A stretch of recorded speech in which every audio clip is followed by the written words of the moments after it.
มาทุกคนเราจะมาต่อกัน EP ที่5เนาะในงบ35เหรียญเราจะมาเก็บกำไรเป็นว่ากำไร2เหรียญพอเนาะกำไร2เหรียญพอแต่ในการเก็บกำไร2เหรียญนั้นเราจะบุเชียดเอา2เหรียญมาเดียวก็คือเข้ามาปุ๊บวินออเดอร์นึงเราหยุดเนาะก็คือคือเก่าเนาะแต่ก่อนอื่นหมดเนาะอย่าลืมในเวลาที่เราเข้ามาตั้งกระดานเชียดแบบนี้ปุ๊บอย่าฟ้าวที่จะกดออเดอร์อย่าฟ้าวที่ว่าอย่ากดบายกดเซลก่อนอื่นหมดเราต้องปั๊บเงินซะก่อนเนาะปั๊บเงินมีงบ10,000เหรียญ1,000เหรียญแสนเหรียญล้านเหรียญก็จะหมายแรกเขาต้องไป1เหรียญเพื่อว่าเขาจะเพิ่มโอกาสในการแก้มือในการแก้ไม้หักล้างของเขาเนาะคืองบ35เหรียญนี้เดินเงินแบบคูณเงิน5ไม้นะทุกคนคูณเงินได้5ไม้หรือว่าเดินเงินแบบนี้เนาะไม้แรกเขาจะไป1เสมอถ้าเขาบ่พลาดเขาก็ไป1เสมอเนาะถ้าเขาว่าพลาด1เหรียญเขาก็ไป2พลาด2ไป4พลาด4ไป9พลาด9ไป19ซึ่งว่าไม้ที่19เหรียญก็คือไม้สุดท้ายเนาะไม้เอาอินของงบ35เหรียญนั่นเองเนาะเขาเองนั่นเลยก็ได้เพื่อตัวเองพลาด5ไม้ติดถ้ามีงบ35เหรียญแต่ถ้าถามว่า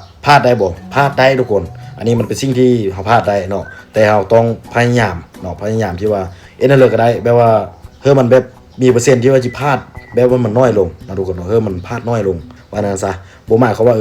กตัวอย่างว่าคนมีประสบการณ์ว่าจีเช็ดแล้วมันสิบ่พลาดเลยบ่ได้เนาะทุกคนเนาะมันต้องพลาดอันนี้ซูซี่ก็เป็นผู้นึงที่มีประสบการณ์หลายปีแต่ถามว่าพลาดได้บ่พลาดได้อันนี้ซูซี่ก็บ่กล้าการันตีได้ดอกว่าสิสร้างกำไรได้สิสร้างกำไรได้แบบแน่นอนแบบมันส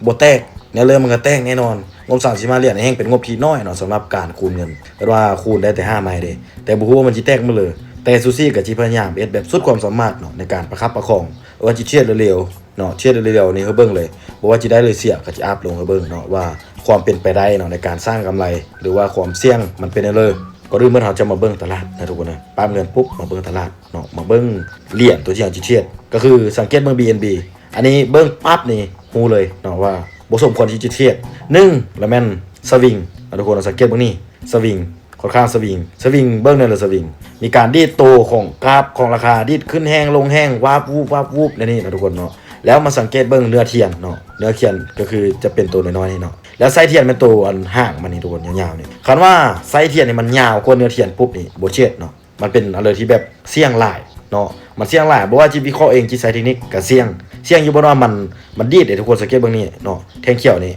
แล้วมันลงมาจำพี่สามารถดีขึ้นไปเป็นเขียวได้แสดงว่ามันมีแฮงสวิงหลายในโซนนี้บ่เช็ดทุกคนเด้อเอาก็ปิดไปเนาะเดี๋ยวจะไปเบิ่งเหรียญตัวอื่นที่มันตรงตามข้อกำหนดของเราหรือว่าตามเทคนิคของเราเนาะก็คือตามแท่งเทียนอย่างเดียวมันต้องเป็นแท่งเทียนเนาะชื่อว่าเหรียญเดียวหรือว่าต้อเดียวนี่4แท่งขึ้นไปเนาะที่ว่ามันเป็นช่วงหลายๆแล้วจึงสิเชียดทุกคนเด้อบ่แม่นว่าเข้ามาปุ๊บแล้วสิเชียดเลยในช่วงนี้ก็เสี่ยงอยู่เนาะทุกคนสังเกตเบิ่งว่ามันเป็นแบบแท่งสลับเด้แท่งสลับของบ่ฟ้าวเชียดเนาะนี่สังเกตเบิ่งง่ายๆเลยมาเบิ่งราคาน้ำมันก็เบิ่งเนาะมาทิ่มไส้ยาวๆนี่บ่เชียดอาจจะไปเลือกเบิ่งตัวที่มันโอเคจึงเชียด XRP กับทีมไซยาวคือเดียวเนาะยาวในนี้แม่นผู้เลยที่ติดตามเนาะตั้งแต่ EP 1ขึ้นมาเพื่อที่ว่าติดตามนะที่เขาเจอที่เห็นเนาะว่ามันเสี่ยงเลยตัวที่เขาเชียดมั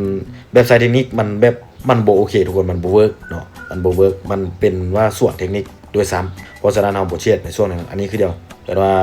ช่วงนี้ค่อนข้างสวิงนะทุกคนพันพวนแฮงคือดังที่ซูซี่บอกเอาไว้แหละมื้อนี้เป็นวันเสาร์น้อยเนาะวันเสาร์น้อยแน่นอนมันจะเป็นช่วงตลาดปรากฏการณ์แบบนี้หลายที่สุดทุกคนทองคำนี่ก็ค่อนข้างโอเคนะทุกคนเนาะเป็นแท่งเยอะแท่งยาวอยู่โอเคเดี๋ยวเราจะมาเทียบทองคำกันเนาะทองคำค่อนข้างโอเคแต่ส่วนหลายนี่ซูซี่เทียบแบบคูณเงินบ่ใช้เทคนิคอันนี้ซูซี่บ่มักเทียบเนาะเทียบแบบเหรียญเยอะบ่เทียบแบบจุขึ้นแฮงลงแฮงอันนี้เนาะกราฟนี่ส่วนหลายซูซี่จะไปเทียบแบบโดทคอย XRP บ่เนาะหรือว่าเป็นนี่เป็นเหรียญประเภทนี้ทุกคนเนาะนี่จู BNB เนี่ยทุกคนแปลว่าจะเทียบแบบนี้เนาะ Bitcoin บ่ Ethereum ส่วนหลายบ่เทียบเนาะทุกคนเนาะซูซี่บ่มักเทียบแบบ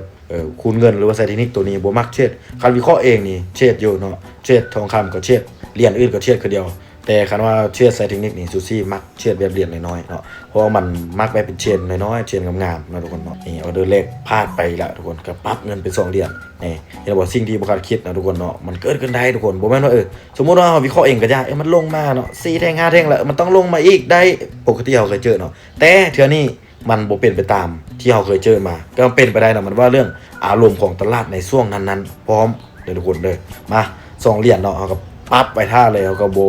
ลุงล่านนำเพเนาะบ่ได้วิเคราะห์หรือยุ่งยากเป็นเขียวกดตามซื้อขึ้นไปเนาะตามซื้อขึ้นไปแล้วก็ปั๊บเงินเป็น4เหรียญรอบไม้นี้เป็นไม้ที่2เนาะคันพลาดอีกก็ว่า เขาก็ต้องได้ไปไม้ที่4เหรียญก็คือไม้ที่3นั่นเองแล้วว่าคันว่าพลาดไม้นี้เขาก็มีโอกาสอีก3ไม้เท่านั้นเนาะในการแก้มือแต่อันนี้เขาต้องได้เบิ่งดีๆนะทุกคนเนาะเบิ่งดีๆคันว่าความเป็นไปได้มันนะที่ว่ามีกราฟตัวอื่นเนาะมีเหรียญตัวอื่นที่ว่าโอเคก่อนเขาก็ต้องได้ไปเช็ดเพื่อว่ามันควบคุมความเสี่ยงเนาะมันป้องกันพอร์ตของเขาแต่ว่าอันนี้ซูซี่เบิ้งตามตลาดเนาะเบิ้งตามเหรียญอื่นๆนี่ก็มีแต่ทองคำเนาะที่ค่อนข้างโอเคแต่ว่าบ่ฮู้ว่าซูซี่จะเข้ามาถึงช่วงจังหวะหรือบ่เนาะทุกคนเนาะคิดว่ามันสิขึ้นไปปุ๊บมันลงมามันมาสร้างในฮับตัวย่อยแล้วมันจะขึ้นไปต่อแต่มันบ่ขึ้นไปต่อได้มันมาสร้างในต้านอยู่นี่เนาะแล้วมันสิลงไปต่อทุกคนเนาะอันนี้ตามที่ซูซี่วิเคราะห์ได้ภาพในหัวของซูซี่ก็คือมันลงไปต่อเนาะซูซี่เคยผ่านมาเคยเจอมานะแต่มันก็บ่การันตีว่าสิเป็นไปตามที่ซูซี่วิเคราะห์แบบเป๊ะๆบ่แม่นนะทุกคนเนาะอันนี้เป็นเพียงแต่ประสบการณ์ที่ซูซี่เคยผ่านมาเคยเจอมาเนาะเคยเจอมาแล้วก็เลยเอามาเล่ามาสาธิตให้ทุกคนได้เบิ่งได้เห็นนำเดียวเนาะ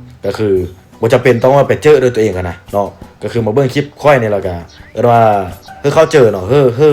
แบบว่าไปเป็นบทเรียนไปปรับใช้ในรูปแบบของตัวเองว่าอันนี้มันเสี่ยงในนี้ได้อันนี้มันเสี่ยงในเฮากับบ่เนาะก็ง่ายแล้วบ่จำเป็นต้องเอาเงินตัวเองมาเสียเด้อทุกคนเด้อออเดอร์นี้เสียอีกแล้วเนาะดีอันนี้เรียบร้อยนี่เห็นบ่ฮู้โตก็เลยแล้วมันมาตามเนี่ยครับเด้อทุกคนมันมาตามเนี่ยครับพร้อมเนาะแต่อันนี้ซูซี่จะตีให้เบิ่งซื่อๆเด้อนี่มันมาตามจุดนี้เนาะตามคนให้เรียนตัวนี้แต่สามารถทะลุลงไปแล้วมันก็มีนะครับอยู่มีอีกเนาะนะครับอยู่นี่ก็แม่นแต่บ่แม่นประเด็นดอกอันนี้เพราะว่าเฮาเลือกที่จะใช้เทคนิคเนาะเราพลาดไป3ไม้ละ3ไม้เขายังมีโอกาสอีก2ไม้เท่านั้นก็ลองมาเบิ่งว่าจีสามารถแก้ได้บ่ออเดอร์นี้ตามขาดเนาะ